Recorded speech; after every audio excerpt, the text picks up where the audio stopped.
Hello, welcome back to Human Depth Psychology.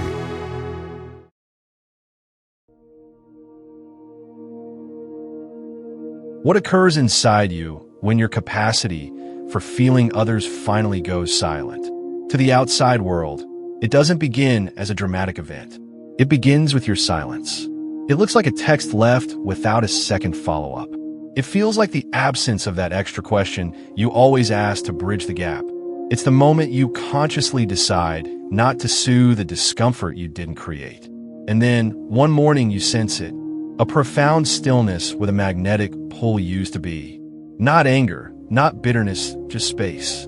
In a moment, we'll uncover the exact biological shift that makes this quiet liberation possible, because it's almost never what you've been told it is. Later, I'll reveal the subtle, internal signal that confirms your release is complete and what to do if the person who took your energy for granted suddenly returns, transformed. First, we must speak of foundational truth. The deeply feeling person does not shut down their heart out of cruelty.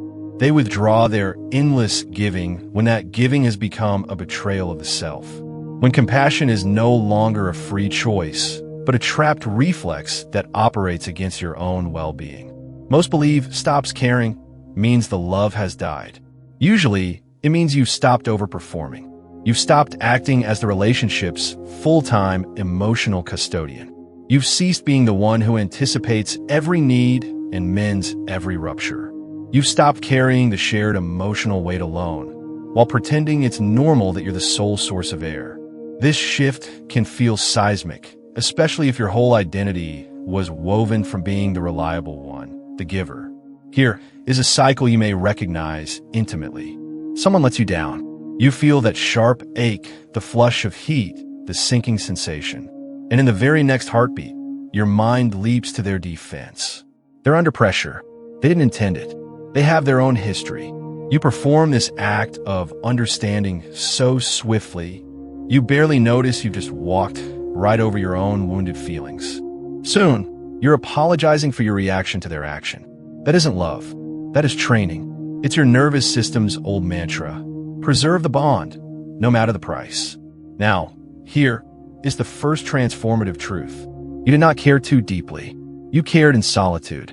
And caring in solitude doesn't make you a better person. It crafts a quieter, smaller, more exhausted version of you. So, what biologically unfolds when you finally cease? Your entire organism declines the assignment. Your system declares, I cannot enact this pattern again. This is why your detachment seems abrupt to others. They didn't feel the 1,000 tiny fractures that led to the final break. They only feel the day you cease to bleed for them.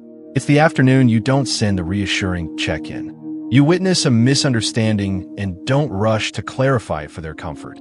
You hear their silence and no longer translate it into your task to fix.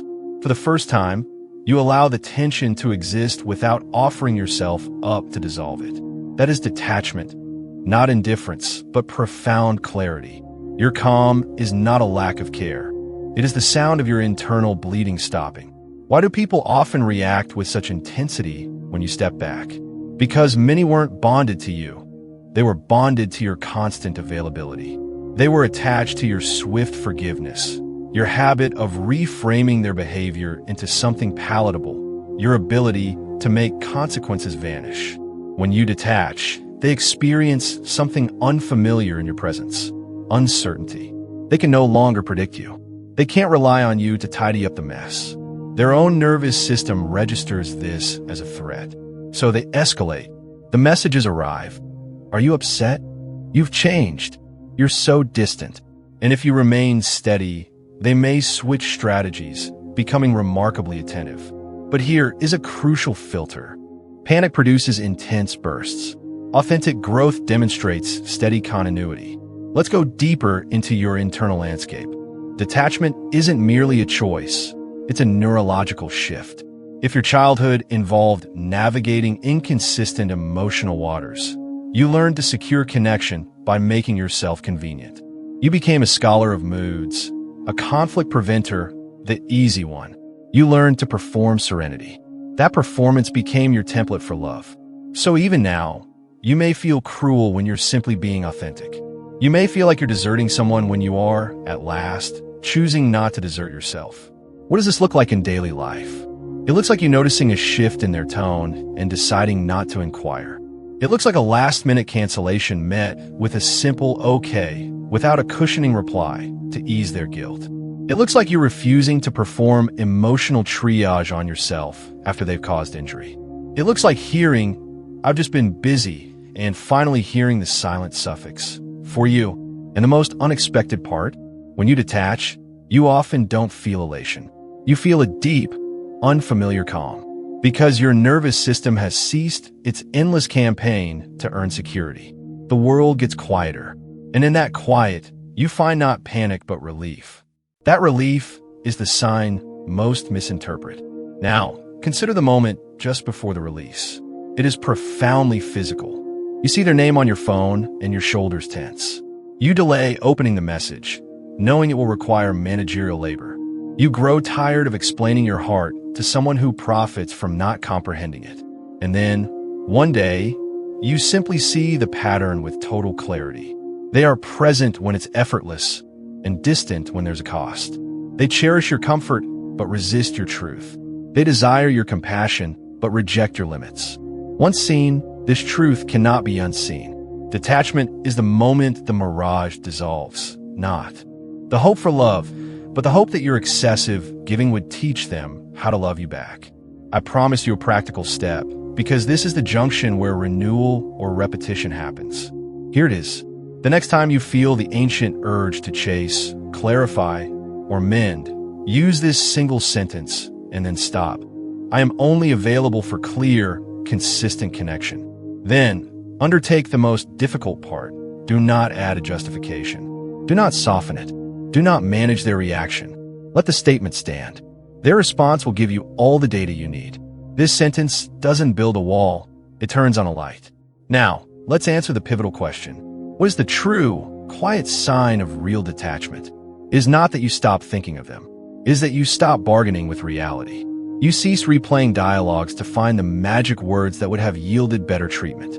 You stop hunting for a more perfect version of yourself who could have prevented their behavior. You stop polling friends, asking, "Was I unreasonable?" You begin to trust the wisdom your body communicated in the moment. The empath's trap is seldom attachment to a person. It's attachment to the hope that the pattern will change if you just give more. When that hope shatters, you are reborn. Here is what feels uniquely challenging. When you detach, people often circle back. Sometimes they return with the exact warmth and apology you once longed for. For the feeling heart, this can feel like validation. But you must hold this rule: language is not evidence. Conduct is evidence. Specifically, consistent conduct in the absence of any crisis is evidence. If change only appears when you withdraw, that is not growth. It is the fear of losing a resource. So, if they return, observe 3 things. Do they acknowledge their actions without shifting blame? Do they make amends in tangible ways, not just with sentiments? Do they honor your boundary, even when it inconveniences them? If not, this is not a new chapter. It is a repetition of the prologue. Another shift in perspective. Often, people don't miss you. They miss the way you made them feel about themselves, easily forgiven, consistently understood, free from accountability. Your detachment holds up a mirror, and that reflection is uncomfortable for them. Detachment is not the death of love. It is the birth of self-respect. What blooms within you after this release? At first, perhaps a numbness. Not because you are broken, but because your system is descending from years of high alert. The emptiness you feel is the space left behind by constant vigilance. This solitude is different from the loneliness you felt while connected. That was the pain of being unseen. This is the quiet of returning home to yourself. Then, small resurrections begin. You wake with less weight. You forget to check your phone. Laughter comes without an undercurrent of tension. You realize you've been holding your breath for years, and you finally exhale. Slowly, the central question transforms from, "How do I keep them?" to, "How do I keep me?"